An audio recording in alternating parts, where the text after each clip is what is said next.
ਅਗਲੀ ਖਬਰ ਦੇ ਵੱਲ ਵਧੀਏ ਮਿੰਟੂ ਜੀ, ਤੇ ਗੱਲ ਕਰੀਏ ਚਰਚ ਹਮਲੇ ਦੀ। ਹਾਈ ਕੋਰਟ ਨੇ ਪੰਜਾਬ ਸਰਕਾਰ ਤੋਂ ਇਸ ਬਾਬਤ ਰਿਪੋਰਟ ਜਿਹੜੀ ਆ ਉਹ ਤਲਬ ਕੀਤੀ ਹੈ ਜੀ।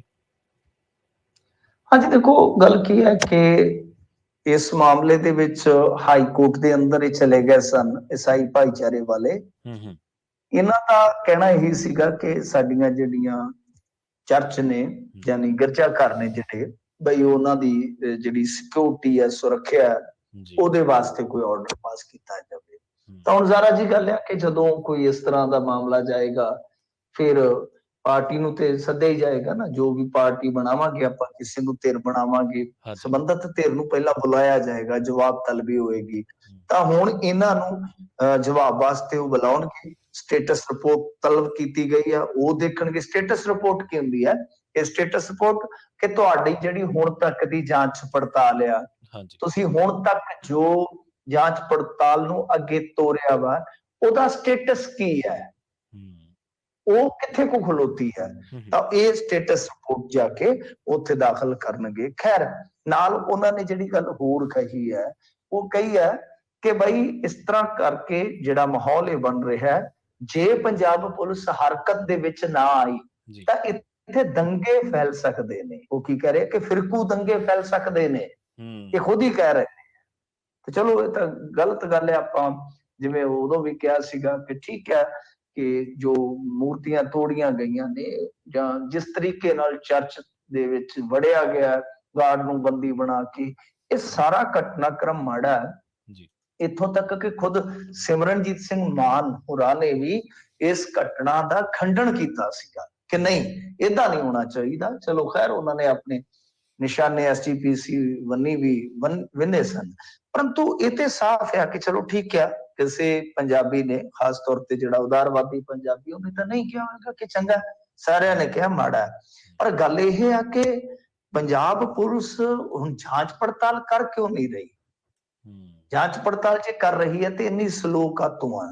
ਕਿਉਂਕਿ ਸੀਸੀਟੀਵੀ ਫੋਟੋ ਤੁਹਾਡੇ ਕੋਲ ਆ, ਗਾਰਡ ਨੂੰ ਉਹ ਬੰਦੇ ਬੰਨ ਕੇ ਗਏ ਨੇ, ਗਾਰਡ ਨੇ ਉਹ ਬੰਦੇ ਬੋਲਦੇ ਵੀ ਵੇਖੇ ਹੋਣੇ ਆ, ਗਾਰਡ ਨੇ ਉਹ ਬੰਦੇ ਮਤਲਬ ਕਿ ਚੱਲਦੇ ਫਿਰਦੇ, ਉਹਨਾਂ ਦੀ ਬਾਡੀ ਲੈਂਗੁਏਜ ਵੀ ਦੇਖੀ ਹੋਏਗੀ।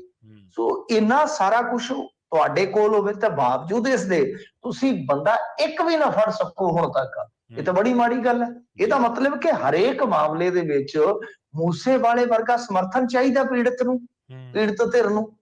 ਕਿਉਂਕਿ ਦੇਖੋ, ਸਾਡਾ ਇੱਥੇ ਕੰਸਰਨ ਇਹ ਆ ਕਿ ਭਾਈ ਪਤਾ ਤੇ ਲੱਗਣਾ ਚਾਹੀਦਾ ਹੈ ਨਾ ਜੀ ਕੀ, ਕਿਉਂਕਿ ਦੇਖੋ ਉਂਗਲ ਸਾਈਆਂ ਵੱਲ ਵੀ ਉੱਠਦੀ ਹੈ ਕਿ ਜਿਵੇਂ ਵਿਰੋਧ ਸਟਾਰਟ ਹੋਇਆ ਉਵੇਂ ਬੇਅਦਬੀ ਹੋ ਗਏ ਜੀ।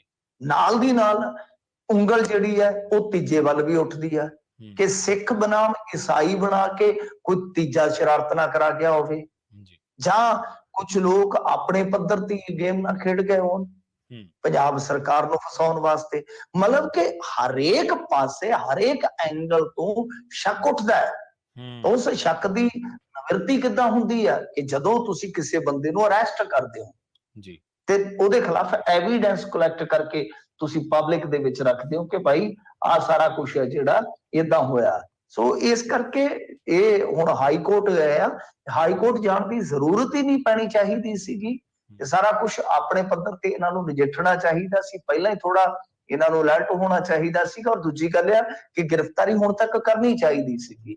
ਤੁਸੀਂ ਮੁਲਾਕਾਤਾਂ ਕਰ ਸਕਦੇ ਹੋ ਜਥੇਦਾਰ ਸਾਹਿਬ ਦੇ ਨਾਲ, ਔਰ ਉਸ ਮੁਲਾਕਾਤ ਤੋਂ ਬਾਅਦ ਇੱਕ ਮੁਲਾਕਾਤ ਹੁੰਦੀ ਹੈ ਇੱਕ ਸਮੂਹ ਦੀ ਜਥੇਦਾਰ ਜੀ ਨਾਲ। ਉਹ ਕਹਿੰਦੇ ਜੀ ਕਿ ਅਸੀਂ ਈਸਾਈਆਂ ਚੋਂ ਆ, ਤੇ ਉਹ ਈਸਾਈ ਕਹਿੰਦੇ ਆ ਕਿ ਅਸੀਂ ਬਈ ਇਹਨਾਂ ਨੂੰ ਆਪਣੇ ਮੰਨਦੇ ਹੀ ਨਹੀਂ ਹੈ, ਕਿਉਂਕਿ ਇਹ ਚਮਤਕਾਰਾਂ ਦੀ ਗੱਲ ਨਹੀਂ ਕਰਦੇ ਤੇ ਬਾਈਬਲ ਚਮਤਕਾਰਾਂ ਨਾਲ ਭਰੀ ਪਈ ਹੈ। ਇਹ ਮਤਲਬ ਕਿ ਬਾਈਬਲ ਨੂੰ ਨਕਾਰ ਰਹੇ, ਹੁਣ ਕਰੋਗੇ ਕੀ? ਸੋ ਇੱਥੇ ਸਾਰਾ ਕੁਝ, ਇਹ ਤਾਂ ਤੁਹਾਨੂੰ ਪਤਾ ਹੀ ਹੈ, ਧਾਰਮਿਕ ਮਸਲੇ ਜਿਹੜੇ ਹੁੰਦੇ ਨੇ ਪ੍ਰਵੀਨ ਜੀ, ਉਹ ਉਲਝਦੇ ਜਾਂਦੇ ਹਮੇਸ਼ਾ। ਪਰ ਗੱਲ ਇਹ ਹੈ ਕਿ ਲਾਅ ਐਂਡ ਆਰਡਰ ਨਾਲ ਜੋੜ ਕੇ ਆਪਾਂ ਜਿਸ ਚੀਜ਼ ਨੂੰ ਦੇਖ ਰਹੇ ਹਾਂ ਉਹ ਇਹੋ ਆ ਕਿ ਜਦੋਂ ਤੁਹਾਡੇ ਕੋਲ ਇੰਨੇ ਕੁ ਸਬੂਤ ਹੈਗੇ ਆ ਕਿ ਤੁਸੀਂ ਕੋਈ ਨਾ ਕੋਈ ਕਾਰਵਾਈ ਕਰ ਸਕਦੇ ਹੋ। ਅੱਜ ਤੱਕ ਤੁਸੀਂ ਇੱਕ ਵੀ ਗ੍ਰਿਫਤਾਰੀ ਨਹੀਂ ਕਰ ਸਕੇ, ਇਹ ਤੇ ਆਪਣੇ ਆਪ ਦੇ ਵਿੱਚ ਇੱਕ ਫੇਲੀਅਰ ਹੈਗੀ ਆ।